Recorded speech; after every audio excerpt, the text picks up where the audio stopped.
아멘. 하나님께 감사 영광 올려드립니다. 하나님 감사합니다. 우리 찬양과 예배와 경배를 받아 주시옵소서.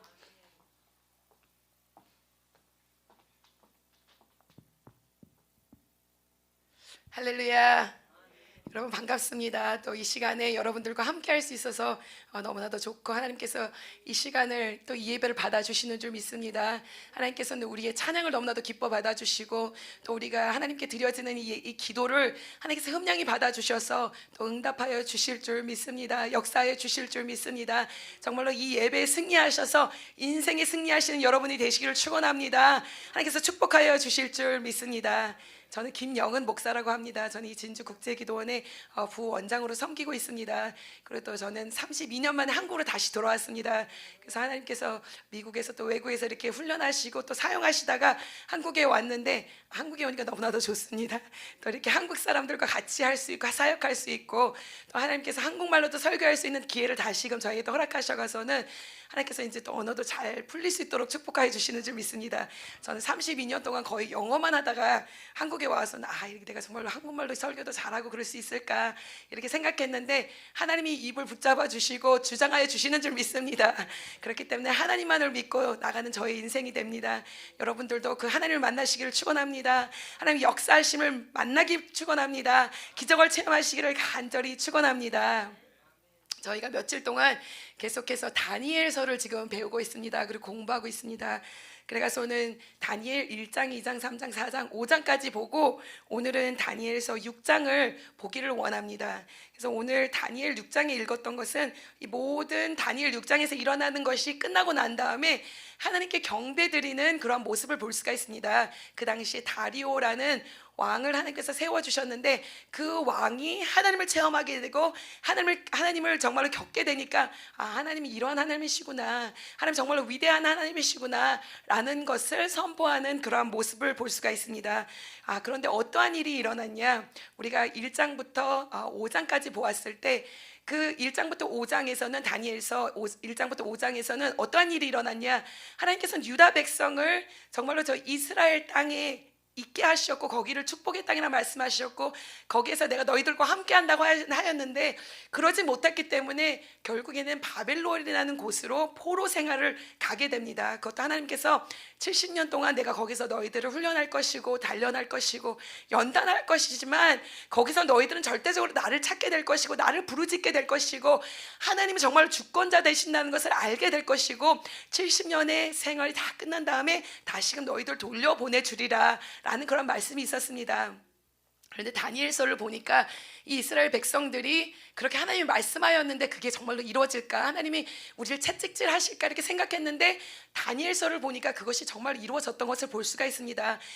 그 다니엘서의 배경은 이스라엘이 아니라 저 바벨론에 있는 모습을 볼 수가 있습니다. 그리고 다니엘은 거기에 포로로 잡혀갔고, 많은 사람들은 포로로 잡혀가서 포로의 생활을 하고 있을 때 하나님께서는 다니엘과 다니엘의 세 친구들을 축복하셔서 왕궁에 있을 수 있도록 하나님께서 축복하여 주셨습니다. 어린 나이에 거기 갔는데 하나님께서는 그곳에서 훈련하여 주십니다. 연단하여 주십니다. 단련하여 주시고, 정말로 그곳에서도 하나님이 함께하는 자는 이러한 자구나, 하나님이 세워주신다면 하나님이 신이 충만하고 성령이 충만하고 은혜가 넘쳐나는구나라는 것을 알 수 있도록 하나님께서 다니엘과 세 친구들을 붙잡아 주시는 줄 믿습니다. 1장부터 6장을 보면 느부갓네살 왕이 나옵니다. 바벨론의 왕 느부갓네살 왕이 나오고, 또 그 다음에 벨사살 왕이라는 왕이 나오는데, 이 느부갓네살 왕이 그 다니엘과 친구들을 포로로 잡아와가서는 그들을 3년간 훈련시킨 다음에 자기 앞에 세웠을 때 그의 모습은 정말 하나님의 지혜가 총명한 자요, 하나님의 지식과 지혜가 넘쳐나는 그러한 모습을 보았고, 그들의 모습은 자기 나라에 정말로 지혜 있는 자들, 신통한 자들, 정말로 뛰어나다는 그런 자들보다도 10배가 정말로 뛰어난 그런 모습을 볼 수가 있습니다. 이들은 아직 10대임에도 불구하고 그 나라에서 정말로 경험이 많고 지식이 많고 학식이 많은 그런 사람들과 비교했을 때도 10배나 더 뛰어났다, 10배나 더 나았다라고 말씀하여 주십니다. 하나님이 함께하는 자, 하나님이 축복하시는 자, 하나님의 영이 임한 자, 하나님의 신이 임한 자는 세상 사람들과 비교했을 때 정말로 특줄 날 것입니다. 정말로 구별돼 보일 것입니다. 정말 하나님의 신이 임하신 자, 성령님이 함께하는 자는 이러한 자구나 라고 세상 사람들도 알 수 있도록 하나님이 축복하여 주실 줄 믿습니다. 우리를 붙잡아 주실 줄 믿습니다. 하나님께서는 이 느부갓네살 왕과 그리고 또 벨사살 왕을 통하여서 보여주신 것은 너희들이 아무리 지금 강대국일지라도 정말로 이 바벨론의 왕국은 너무나도 강대국이었습니다. 너무나도 강하기 때문에 어떠한 나라가 이 나라를 무너뜨릴 수 없다라 이렇게 생각했습니다. 어떻게 보면 지금 미국도 엄청나게 강하지 않습니까? 그렇기 때문에 사람들이 말할 것입니다. 미국은 너무나도 강하기 때문에 이 미국이 무너지지 않을 거야 라고도 말할 수 있을 것입니다. 그런데 그 당시 그 사람들은 바벨론은 절대 무너지지 않을 거야 라고 말하고 생각했습니다. 그런데 하나님께서 꿈으로 보여주신 것은 너희들은 영원하지 못할 것이다. 아무리 강하고 금과 같이 강하여 가서는 넘어질 것 같지 않고 무너질 것 같지 않지만 정말로 이 세상에서 영원한 것은 없다라고 하나님께서 꿈을 통하여서 말씀하여 주십니다. 그리고 영원한 것이 있을 것인데 그것은 무엇이냐? 하나님의 나라는 영원할 것이다 라고 보여주십니다. 이렇게 신상을 세워놓고 많은 왕궁들이 오고 또 가고 또 오고 가는 그런 것이 있을 것이지만 이 모든 나라는 다 무너지게 될 것이지만 하나님의 나라는 영원할 것이다. 하나님의 나라 후에는 또 다른 나라가 없을 것이라는 것을 보여주는 것을 볼 수가 있습니다. 이렇게 하나님께서 이 벨사살 왕과 느부갓네살 왕, 이 바벨론 왕들에게 말씀하신 것입니다. 너희들은 그렇기 때문에 나를 의지하여라, 나를 바라보아라, 나를 정말 믿어라 이렇게 말했습니다. 여러분 어저께도 우리가 본 것처럼 하나님께서는 느부갓네살 왕에게 다니엘이라는 사람을 붙여줬더니 그의 믿음이 조금씩 변하는 것을 볼 수가 있습니다. 세상 것을 믿던 사람이 하나님의 사람들은 이렇구나, 그리고 하나님의 신이 임하여서 꿈을 해석하고 해몽하니까 하나님은 정말 신들 중에 신이고 왕들 중에 왕이구나. 그리고 또 그가 하나님의 꿈을 체험한 것뿐만 아니라 또 하나님께서 약속하시고 환상으로 보여준 것이 자기에게 이루어진 것을 보고 나서 그가 말합니다. 이젠 그냥 그 백성들에게 이 다니엘이 섬기는 왕은 정말 위대하신 왕이기 때문에 너희들은 그 왕을 찬양하여라, 찬송하여라 라고 말할 뿐만 아니라 이제는 본인이 하나님을 경배합니다. 하나님은 왕 중에 왕이로소다, 신들 중에 신이로소다. 그는 정말 위대한 하나님이시다. 나는 그 하나님을 체험하였고 경험하였기 때문에 그 하나님을 찬양한다라고 고백하는 것을 볼 수가 있습니다. 느부갓네살 왕이 모든 것을 마치는 그때에 그렇게 고백하는 것을 볼 수가 있습니다. 하나님께서는 왕을 세우시기도 하고 왕을 폐하시기도 하고, 정말로 하나님 앞에서는 교만할 자가 아무도 없다라고 고백하면서 하나님을 나는 찬양한다, 너희들도 찬양할지어다 라고 말하는 것을 볼 수가 있습니다. 그런데 벨사살 왕은 느부갓네살 왕의 아들이었음에도 불구하고 하나님이 느부갓네살 왕에게 어떻게 하였는지도 봤음에도 불구하고 그는 그럼에도 하나님 앞에 무릎 꿇지 못했습니다. 겸손하지 못하였습니다. 교만하였습니다. 자기 아버지는 교만이 하늘에 뻗쳐가서는 하나님께서 그를 미친 광희처럼 만들어서 저 들에 보내셔가서는 7년이라는 세월 동안 들짐승과 같이 풀을 뜯어 먹으면서 살게 하셨습니다. 그런데 하나님께서는 그를 회복하게 하셔서 그런 고백을 하였습니다. 그리고 그 아들은 그것을 보았습니다. 그렇기 때문에 자기는 이제 겸손해야 할 텐데 하나님 앞에서 겸손한 자가 되어야 될 것이고, 하나님이요, 하나님은 우리 아버지가 말씀하신 것처럼 정말로 왕을 세우시기도 하고 폐하시기도 하시고 능력이 넘쳐나시는 하나님이십니다. 나는 그 하나님 밑에 겸손하기 원합니다. 그 하나님을 붙잡고 나가기 원합니다 라는 그런 인생이 되었어야 되는데 그러지 않은 것을 볼 수가 있습니다. 이 벨사살 왕은 교만하였습니다. 이건 이 나라는 내 나라고 하나님께서 나에게 이런 풍요로움을 주셨고 막 사람들을 모아놓고선 술잔치를 베풀고 잔치를 베풀고 먹어라 막 마셔라 이러면서 그런 모습을 볼 수가 있습니다. 그런데 더 나아가서 이가 하였던 죄는 무엇이냐? 하나님의 성전에서 훔쳐왔던 도적질해 왔던 이 그릇들을 가지고서는 술을 퍼마시는 것을 볼 수가 있었습니다. 하나님께서는 그걸 기뻐하지 않으셨습니다. 하나님께서는 이것은 성물이고 나를 위하여 안에서 구별된 것인데 너희들이 이것을 가지고 술을 마시고 허랑방탕하게 사느냐? 그리고 더 나아가서 그것뿐만 아니라 그 왕이 술을 마시고 잔치를 베푼 다음에 은과 금과 새와 나무와 철과 이런 것들을 세워놓고 거기에 절을 하면서 우상을 섬겼던 그러한 모습을 볼 수가 있습니다. 그랬더니 하나님께서 글씨를 쓰시고 벽에다 쓰시고서는 말씀하십니다. 너의 세대는 이제 다 끝났다. 내가 세워봤는데 이제 너의 때는 다 끝이 났다. 이제 너의 세대는 더 없을 것이고 하나님께서는 이 땅을 끝나게 하실 것이다. 분열되게 할 것이고 나누어지게 될 것이고 다른 사람들에게, 다른 왕국에게 넘겨지게 될 것이다 라는 것을 보았습니다. 그리고 그날 밤에 벨사살 왕은 그 예언을 받고 환상을 보고서는 그 꿈을 해석한 그날 바로 죽어버리게 되는 것을 볼 수가 있습니다. 여러분, 정말로 이 인생 가운데 영원한 것은 없습니다. 이 인생 가운데 자랑할 것은 하나도 없습니다. 이 인생 가운데 우리는 겸손한 삶을 살아야 될 것이고 정말 생사화복을 주관하시는 이는 하나님이시요 우리 인생을 붙잡는 이는 하나님이시기 때문에 오직 하나님만을 바라보며 나가는 인생이 되어야 되겠습니다. 하나님으로 인하여 겸손한 자, 하나님만을 경외하는 자, 하나님만을 높이는 그러한 인생들로 살아가는 우리들의 모습이 되기를 간절히 축원합니다.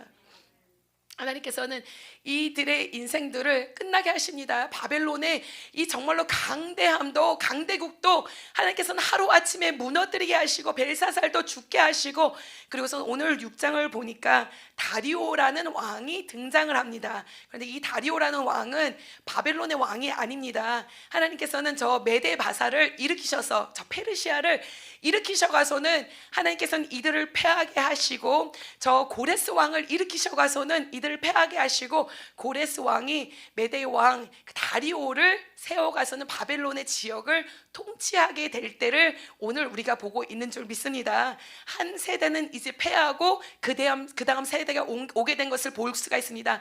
그런데 여기서 우리가 볼 수 있는 것은 무엇이냐? 여러분, 다니엘이 저 이스라엘에서 바벨론으로 왔습니다. 그리고 하나님께서 거기서 높여주셨습니다. 그런데 이때가 되었을 때가 한 80 몇 세 정도 됐을 것입니다. 그런데 이렇게 생각해 보면 정말로 하나님이 지켜주시는 자는 왕이 오고 왕이 가고 이러한 가운데서도 계속해서 하나님을 위해서 섬길 수 있는 자로 세워주시고, 하나님께서는 정말로 끝까지 하나님을 위하여서 나갈 수 있는 인생으로 붙잡아 주신다라는 것입니다. 하나님께서 함께 해주시니까 10대에 바벨론에 왔던 이 사람이 정말로 바벨론을 다스릴 수 있는 자로 하나님이 세워주시고, 하나님께서 지혜 있는 자들의 어른이 되게 하여 주시고, 하나님께서는 느부갓네살 왕만 섬길 뿐만 아니라 그 다음 왕인 벨사살 왕도 섬길 수 있도록 축복하여 주시고, 그 다음 왕인 다리오 왕 밑에서도 하나님 섬길 수 있도록 축복하여 주신 줄 믿습니다.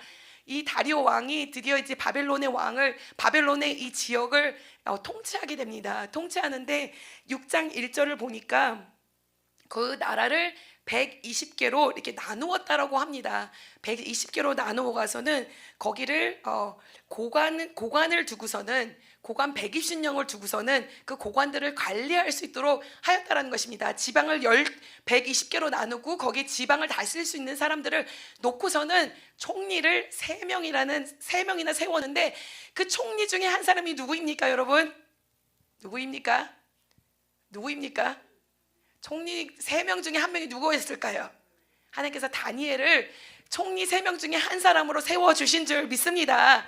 하나님께서 이렇게 세워주시고, 그리고 보니까 다니엘이 여러분들이 말씀드렸던 것처럼 몇 살이었다고요? 지금?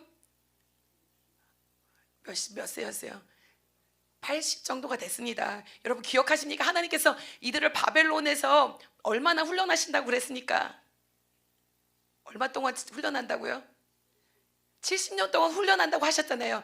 이가 10살, 15살쯤 붙들려 왔고 이젠 거의 70년이 다 찰 때가 온 것입니다. 그렇기 때문에 이 사람은 지금 80이 조금 넘은 그러한 나이인데 하나님께서 그에게 우리 6장 3절을 읽어보겠습니다. 다니엘은 마음이 어떠하였더라? 성경을 펴고 계십니까, 여러분?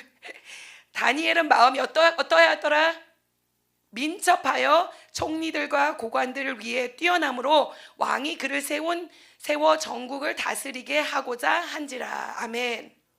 자, 이를 보니까 아직도 80 몇 세임에도 불구하고 마음이 민첩하였던 것을 우리가 볼 수가 있습니다. 그리고 또 총리들과 고관들 위에 어떻게 하였다라고요? 뛰어났다. 뛰어남으로 왕이 그를 세워서 전국을 다스리게고자 한다라고 이렇게 성경을 말하고 있습니다. 지금 80세가 되었는데 하나님께서 아직도 민첩함을 주셨습니다. 그리고 하나님께서 축복하시니까 이 80세가 되었을 때도 정말로 15세 되었을 때보다도 더 뛰어남을 주시고 총명함을 주시고 명철함을 주셔서 이제는 총리 3명 가운데서 총리 위에 총리가 될 수 있도록 축복하시고, 또 고관들 위에 그 위에 정말로 왕 바로 밑에 있는 총리로 설 수 있도록 하나님께서 하여 주신 줄 믿습니다.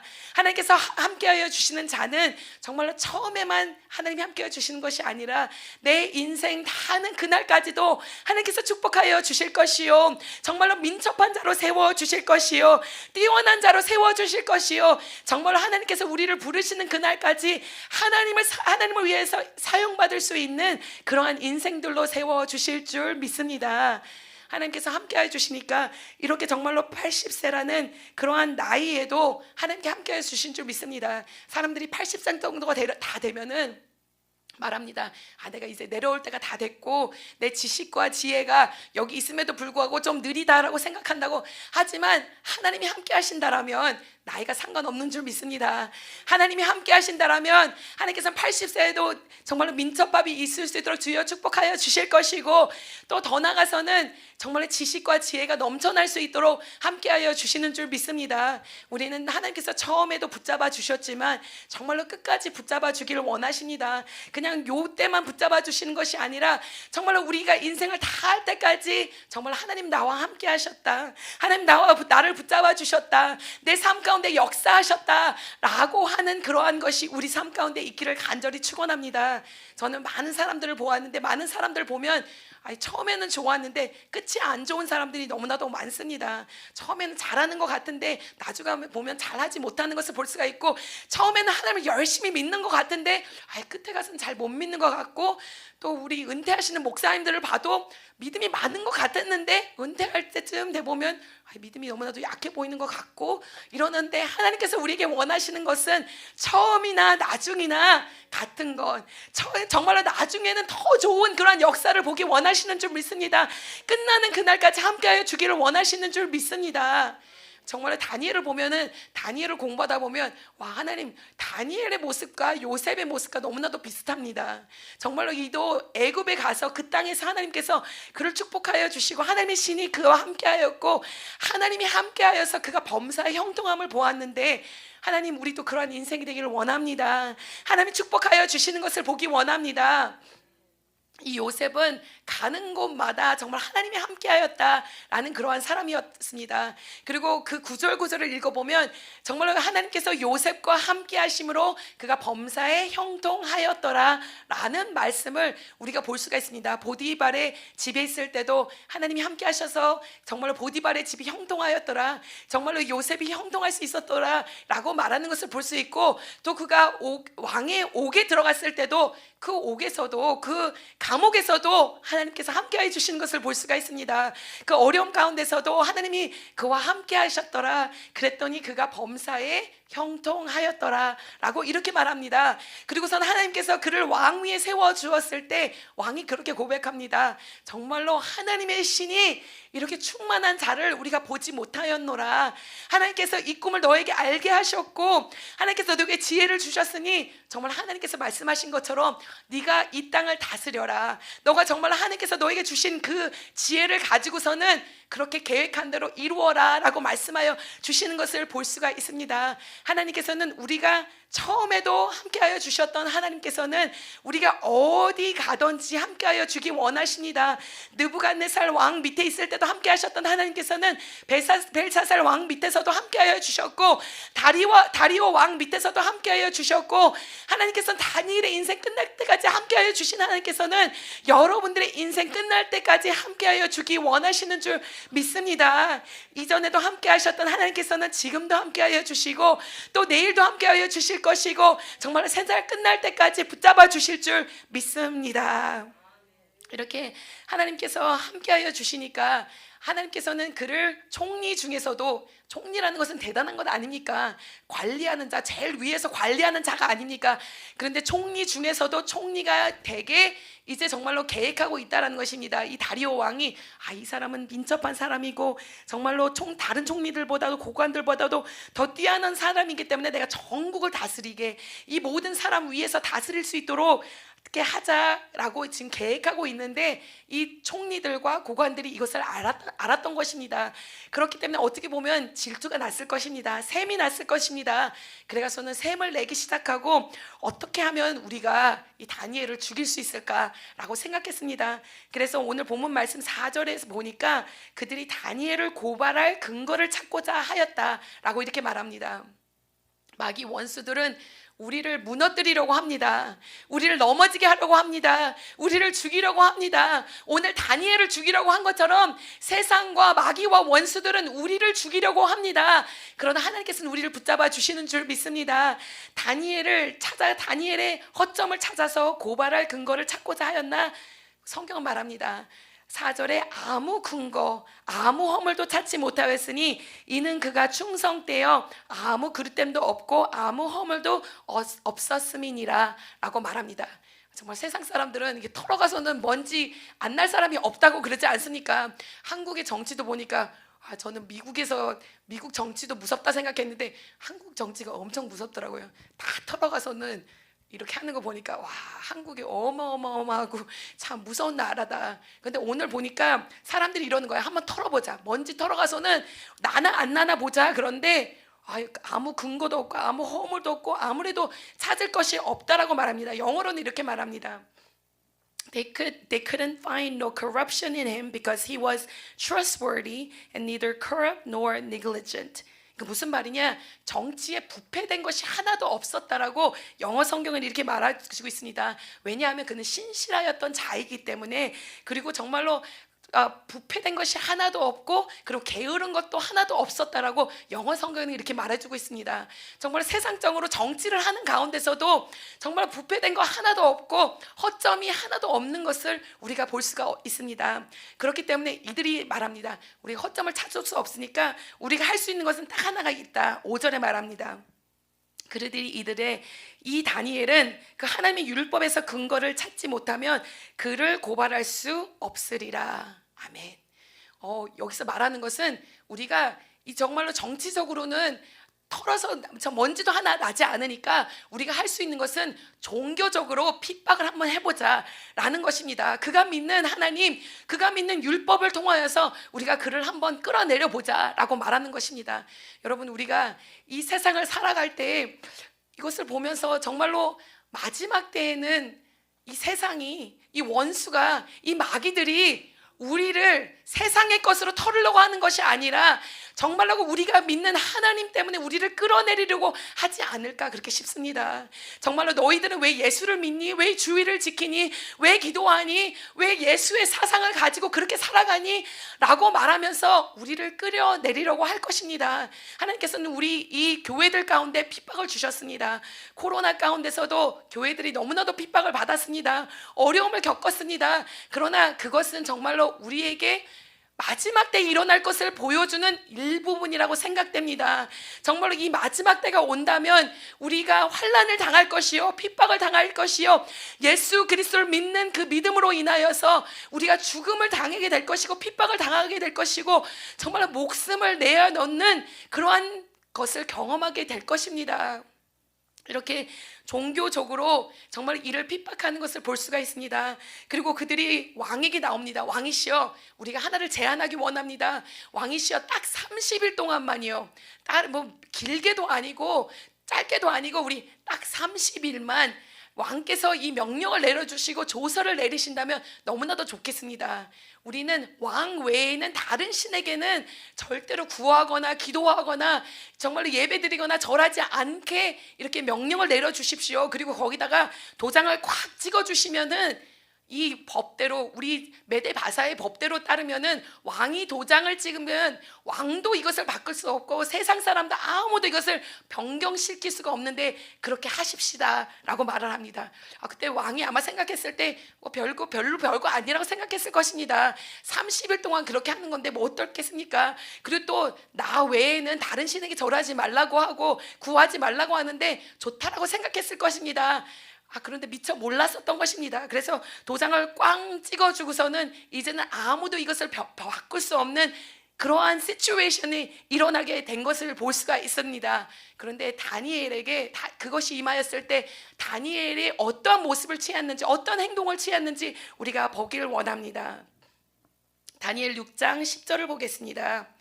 다니엘 6장 10절에 이렇게 말합니다. 다니엘이 이 조서에 왕의 도장이 찍힌 것을 알고도 자기 집에 돌아가서는 윗방에 올라가 예루살렘을 향한 창문을 열고 전에 하던 대로 하루 3번씩 무릎을 꿇고 기도하며 그의 하나님께 감사하였더라. 아멘.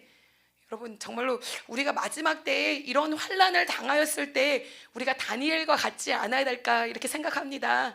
정말로 쉽지 않을 것이지만 내가 만약에 이러한 각오를 지금부터 하고 있다면, 내가 이렇게 결심을 한다면, 내가 이렇게 작정을 한다면, 이렇게 뜻을 정한다면 우리는 할 수 있을 거라 생각합니다. 우리가 다니엘서서 본 것은 정말로 우리가 마음을 결심하고 뜻을 정하고 그렇게 하겠다고 결론을 내리면은 그 일이 일어나기 전에 우리가 준비된 자이기 때문에 그렇게 할 수 있는 줄 믿습니다. 그들은 정말로 이 다니엘과 세 친구들은 포도주와 그리고 왕이 주었던 그 우상 숭배의 그 음식 앞에서 우리는 이것으로 우리 자신을 더럽히지 않겠다고 뜻을 어떻게 하였다고요? 정하였다고 성경은 말해주고 있습니다. 그리고 또 그 세 친구들이 그 풀무불간에 들어갑니다. 그런데 말합니다. 왕이시여, 우리에게 어떤 말을 하여도 소용이 없습니다. 왜냐하면 우리들은 뜻을 정하였기 때문에 왕의 신들에게도 절하지 않을 것이고 우리는 왕의 신상에도 절하지 않을 것입니다 라고 이렇게 고백하는 것을 볼 수가 있습니다. 이들이 이렇게 할 수 있었던 것은 마음의 뜻을 정하였기 때문에, 결심하였기 때문에, 그렇게 하기로 작정하였기 때문에 그렇게 할 수 있었던 것입니다. 제가 보기에는 정말 다니엘도 이렇게 뜻을 정하였습니다. 지금 이 일이 일어났을 때 뜻을 정하였던 것이 아니라 예전에 그 포도주와 그리고 또 그 음식들을 마시지 않겠다라고 결심했던 그 순간 때부터, 10몇 살 때부터 작정하고 결심하였습니다. 나는 절대 우상을 섬기지 않을 것이다. 나는 절대 저 바벨론의 신들에게 절하지 않을 것이다. 나는 저 신상에게, 왕의 신상에게 절하지 않을 것이다. 오직 유일하신 하나님만을 섬기며 나가는 나의 인생이 될 것이라고 작정한 줄 믿습니다. 그렇기 때문에 오늘 본문 말씀을 보니까 다니엘이 이 조서에 왕의 도장이 찍힌 것을 알고도 어떻게 했다고요? 알고도 기도하였다는 것을 볼 수가 있습니다. 그런데 이 조서를 내릴 때 어떻게 했냐? 만약에 왕의 신에게 그러니까 왕의 신 외에 다른 신에게 기도하는 사람이 있다라면 그 사람은 사자굴에 던져 넣기로 한다라고 그렇게 말을 하였습니다. 그렇게 하십시다 왕이시여 하고서 왕이 거기다 도장을 꾹 찍었습니다. 그렇기 때문에 이는 알았습니다. 왕의 도장이 찍힌 것을 알았고, 그리고 도장이 찍혀가서는 만약에 그것을 명령을 지키지 않는다면 사자굴에 던져질 것을 알았습니다. 죽을 것을 알았습니다. 그럼에도 불구하고 하나님 앞에 나와서 기도한 그런 모습을 볼 수가 있습니다. 정말 우리는 우리 인생 가운데 죽으면 죽으리라, 죽으면 죽으리이다, 하나님을 위하여서 죽으면 죽으리이다 라는 그런 각오가 우리 삶 가운데 있어야 될 줄 믿습니다. 하나님을 위해서 바칠 수 있는 그런 인생이 되어야 될 줄 믿습니다. 우리 김준호 원장 목사님께서 가끔가다 설교하실 때 이런 말씀을 하시면 제가 왜 목사님이 저런 말씀을 하실까 그러는데 저도 아직까지 믿음이 그렇게 되지 않나 봐요. 그래가서는 저도 그런 믿음을 가질 수 있도록 하나님 축복하여 주시옵소서. 그런데 목사님께서 말씀하십니다. 예전에는 그냥 하나님을 위하여서 내 평생을 다하겠다라는 그런 각오를 가지고서는 이 진주국제기도원을 이끌어 나가고 365일 예배를 하는데, 이제는 하나님께서 정말 세계 가운데 마지막 때가 오는 것을 보면서 목사님은 그렇게 생각하신다고 말하십니다. 죽으면 죽으리라. 정말로 칼이 목에 들어가서는 정말로 예수님을 부인하라고 그렇게 할지라도 나는 죽으면 죽으리다, 순교할 각오를 가지고서는 정말 이 마지막 때에 정말 열심을 다하고 하나님을 위해서 섬겨보겠다라고 말씀하시더라고요. 그런데 와, 정말로 이 김준호 원장 목사님의 각오뿐만 아니라 우리 삶 가운데도 그런 각오가 있기를 축원합니다. 내가 죽으면 죽으리다, 내가 하나님의 내 목숨을 다하여서 하나님이 나에게 주신 것이기 때문에, 하나님이 나에게 명령하신 것이기 때문에 내가 그렇게 하리라 라며 나가는 인생들이 되기를 간절히 축원합니다. 저희 신랑 되신 파울로 목사님이 순교자의 정말 손자입니다. 그의 할아버지가 저 콜롬비아에서 선교를 하시다가 저 갤리라들에게 정말 예수님을 부인하라고 했는데 부인하지 않고서 예수의 복음을 증거하다가 정말로 죽으셨습니다. 돌아가셨습니다. 순교를 당하셨습니다. 정말 그런 피가 우리 핏줄 가운데 흐르고 있습니다. 그런 것을 봤을 때 정말 하나님께서 우리에게 원하시는 것은 선교사들만 순교 당하는 것이 아니라, 저 예수를 믿지 않은 그런 곳에서만 정말 목숨을 다하는 것이 아니라, 이 마지막 때에 내가 죽으면 죽으리다, 하나님 위해 나의 생명을 바치는 그러한 인생이 되겠다라는 그러한 각오를 가지고 나가는 우리들이 되기를 축원합니다. 이가 정말 죽을 각오를 하고서는 보니까 찍힌 것을 알고도 10절에 말합니다. 도장이 찍힌 것을 알고도 자기 집에 돌아가서는 윗방에 올라가 예루살렘을 향하여 창문을 열었다라고 말합니다. 윗방에 올라가서, 사람들이 다 보이는 윗방에 올라가서는 창문을 쫙 연 것입니다. 왜 다니엘 생각했을 때 왜 그냥 창문을 열고 했을까요? 차라리 창문을 닫고서는 기도했을 수도 됐을 것인데, 제가 봤을 때는 보라고 창문을 열어놨을 것 같습니다. 봐라, 나는 부끄럽지 않다. 나는 하나님을 믿는 사람이고 야훼의 신을 믿는 사람이고 유일신을 섬기는 사람이고 나는 하나님을 위해서 기도하는 사람이고, 그렇기 때문에 창문을 열어놓고 기도하고 하나님을 섬길 때 부끄럽지 않은 그런 모습으로 나가는 것을 볼 수가 있습니다. 우리는 예수 그리스도 인하여 부끄러운 그런 인생이 되지 말아야 될 것입니다. 하나님으로 인하여 자랑하는 인생, 정말 하나님을 자랑스럽게 여기는 인생, 하나님으로 인하여 기뻐하는 인생, 정말 하나님을 나타낼 수 있는 그러한 인생, 하나님의 복음을 들고 땅끝까지 나갈 수 있는 그러한 인생이 될 줄 믿습니다. 창문을 열어놓고서는 기도하는 그러한 모습을 볼 수가 있습니다. 그리고 창문을 열어놓고 예루살렘 쪽을 향하여서 기도하였다라는 것입니다. 여러분, 오늘 우리가 기도할 때 정말 우리들도 예루살렘을 향하여 기도해야 될 줄 믿습니다. 여러분들이 기도할 때 어떠한 방향을 향하여서 기도하냐가 너무나도 중요합니다. 우리는 기도를 할 때 우리들의 자신들의 목적만을 가지고 기도합니다. 자신들이 가지고 있는 문제만을 가지고 기도합니다. 그러나 하나님께서 오늘 우리에게 원하시는 것은 하나님을 위하여, 하나님이 약속을 붙잡고 하나님이 임재하시는 그곳을 향하여서 우리가 기도하기를 원하시는 줄 믿습니다. 예루살렘 성전이 있는 곳, 지금은 무너져 있지만 예루살렘 성전이 있는 곳은 하나님의 임재하심이 가득한 곳입니다. 예전에 사람들이 살 때 예루살렘 그 성막을 다 둘러싸서 그렇게 살았던 그런 모습을 볼 수가 있습니다. 우리는 하나님의 임재하심에 가까운 곳에 가서 살겠다, 하나님이 운행하시는 그것을 바라보면서 살아가겠다라는 그러한 인생이었습니다. 그렇기 때문에 예루살렘을 향한다는 것은 내가 하나님의 임재하심을 바라봅니다. 하나님이 우리 이끄심을 바라봅니다. 하나님이 우리 운행하심을 바라봅니다. 하나님을 향하여서 기도합니다. 하나님의 약속의 말씀이 있는 곳을 바라보면서 나아갑니다.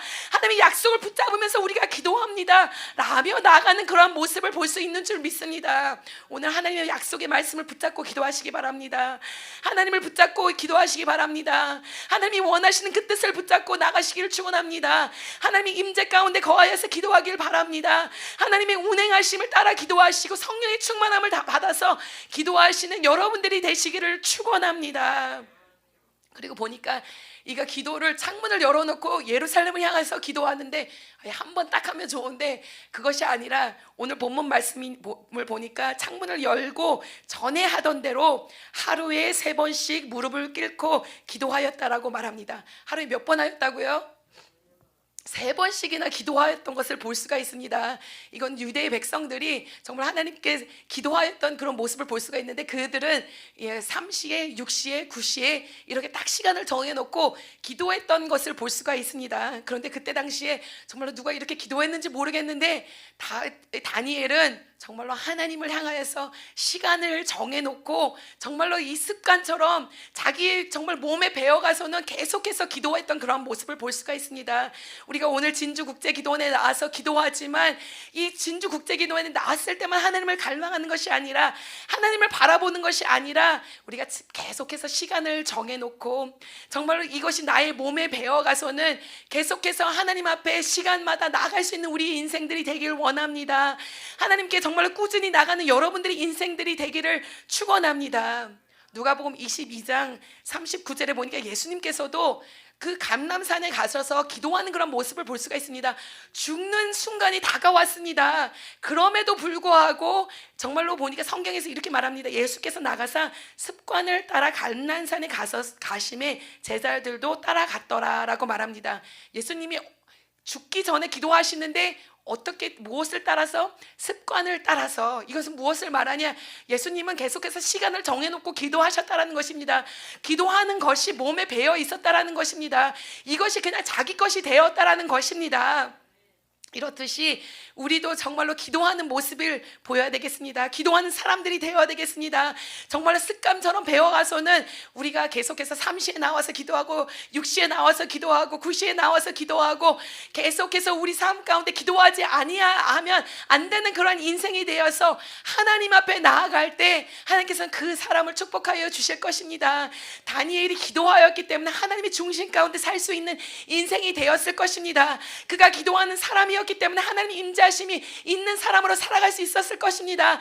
그가 기도하는 사람이기 때문에 좌로나 우로나 치우치지 않는 그러한 인생이 되었는 줄 믿습니다. 우리도 그러한 인생이 되기 원합니다. 진주국제기도원을 떠나서도 계속해서 기도가 몸에 배어 있는 자, 그리고 하나님께 기도하는 자, 하나님께 그것으로 나갈 수 있는 그러한 인생들이 되기를 간절히 축원합니다.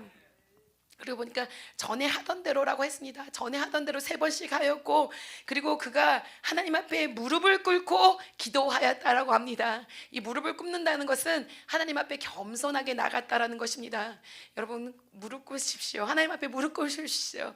자신 앞에 정말 자신이 잘났다라고 생각하면서 나가는 그러한 인생들이 아니라, 내가 하나님 앞에 무릎 꿇고, 하나님, 내가 겸손하게 하나님 앞에 나갑니다. 하나님 아니면 안 되는 그러한 인생입니다.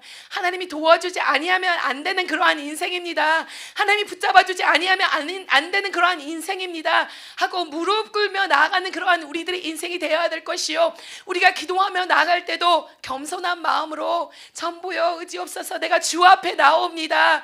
하나님이 나를 붙잡아 주시고 나를 도와주시고 내 삶 가운데 역사해 주시고 붙잡아 주셔서 하나님 살아계신 하나님이시고 역사하신 하나님이신 것을 볼 수 있도록 축복하여 주시옵소서. 이렇게 기도하는 우리들이 인생들이 되기를 간절히 축원합니다. 그리고 더 나가서 그가 기도하기를 그의 하나님께 감사하였더라라고 말합니다. 정말로 감사할 수 있는 조건인지 됐는지 안 됐는지 모릅니다. 여러분, 사실상 감사할 수 없는 조건입니다. 하나님, 왜 이런 일이 나에게 일어나게 하십니까? 왜 이런 조서를 내리게 하여 주시고 도장도 꼭 찍게 하셔가서는, 하나님, 나 조금 있으면 이제 사자굴에 들어가게 될 텐데 하나님, 나의 이런 상황을 주셨으니까 이렇게 하나님 앞에 불평불만할 수도 있었을 것입니다. 그런데 그가 기도 가운데 있었던 것이 무엇입니까? 하나님 앞에 감사하는 것을 볼 수 있습니다. 여러분들의 인생 가운데 어떠한 문제를 가지고 여러분이 지금 나왔을지라도 하나님 감사합니다, 하나님 감사합니다, 하나님 감사합니다 하며 나올 수 있는 여러분들의 인생이 되기를 축원합니다. 그가 감사할 수 있었던 이유는 그는 하나님이 누군지 알았기 때문에 감사할 수 있었다고 생각합니다. 분명히 그들이 고백했습니다. 다니엘의 친구들이 풀무불 가운데 들어갈 때 그들이 이렇게 고백했습니다. 왕이시여, 왕이 우리를 풀무불 가운데 집어넣을지라도 하나님께서는 우리를 거기서 건져 주실 것이고, 만약에 우리가 죽게 될지라도 그렇게 하실지라도 우리는 괜찮습니다 라고 이렇게 고백했던 것을 볼 수가 있습니다. 제가 봤을 땐 다니엘에도 그러한 믿음이 있었다고 생각합니다. 있었을 것입니다. 그는 생각했습니다. 하나님, 내가 사자굴에 던져질지라도 하나님 나를 구원하여 주실 것이고 그것을 통하여서 하나님 영광 나타나실 것이고, 이렇게 생각하면 하나님께 감사하지 않을 수밖에 없는 그러한 인생인 줄 믿습니다. 그렇게 기도할 수밖에 없는 줄 믿습니다. 그리고 하나님, 내가 만약에 죽게 될지라도 하나님께서 그렇게 하실지라도 나 80년의 인생을 축복하여 주시고 붙잡아 주시고 높여 주시고 사용하여 주셨기 때문에 하나님 감사합니다 라고 고백할 수 있었는 줄 믿습니다. 여러분, 삶 가운데 문제가 있을지라도 감사하시기 바랍니다. 하나님, 내가 질병이 있을지라도 하나님 이것을 고쳐주셔서 하나님 나에게 영광 주실 것이고 하나님이 영광 받으실 것이고, 그렇기 때문에 내가 감사합니다. 하나님이 하실 것을 바라보고 나갑니다. 그리고 그리하지 아니하실지라도 지금까지 나를 축복하신 하나님이시기 때문에 내가 하나님으로 인하여 감사하는 인생이 됩니다 라고 나가는 여러분들이 되시기를 간절히 축원합니다. 이렇게 다니엘이 기도하였습니다.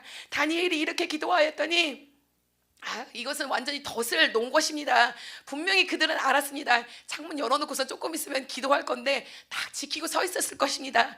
그러고서는 그들이 그를 발견하였다라고 말합니다. 11절에 보니까 그 무리들이 모여서 다니엘이 자기 하나님 앞에 기도하며 간구하는 것을 발견하고, 이 발견하고라고 나왔는데 그것이 아니고 제 생각에는 그냥 거기서 서 있다가 딱 시간이 되었을 때 서 있다, 다니엘 너 내려와라, 이제 왕한테 끌려가자 라고 그랬을 것입니다. 근데 발견이 되어 가서는 왕 앞에 나갑니다. 그리고 왕 앞에 말합니다. 왕이시여, 조서 내렸던 거 기억하십니까? 왕이 다른 신에게 기도하고 구하는 사람은 저 사자 굴에 집어넣는다고 했는데 왕이시여, 이 다니엘이, 그런데 그 사람들이 말합니다. 이 우리가 잡아온 유대인이, 다니엘이 왕이 아닌 다른 신에게, 자기의 신에게 기도하는 것을 우리가 발견하였습니다. 그러니까 왕이 말씀하신 것처럼, 조서에 말한 것처럼 왕은 사자굴에 이를 집어넣어야 되겠습니다 라고 말합니다. 정말로 이 어려움을 당합니다. 이 환난을 당합니다. 그러나 하나님께서 함께하여 주시는 줄 믿습니다. 하나님께서 역사하여 주시는 줄 믿습니다. 이때 아마 다리오 왕이 깨달았을 것입니다. 이런 것 때문에 이런 것을 조서를 내리라고 했고 도장을 찍으라 했었구나, 내가 잘못했구나 라고 생각했습니다.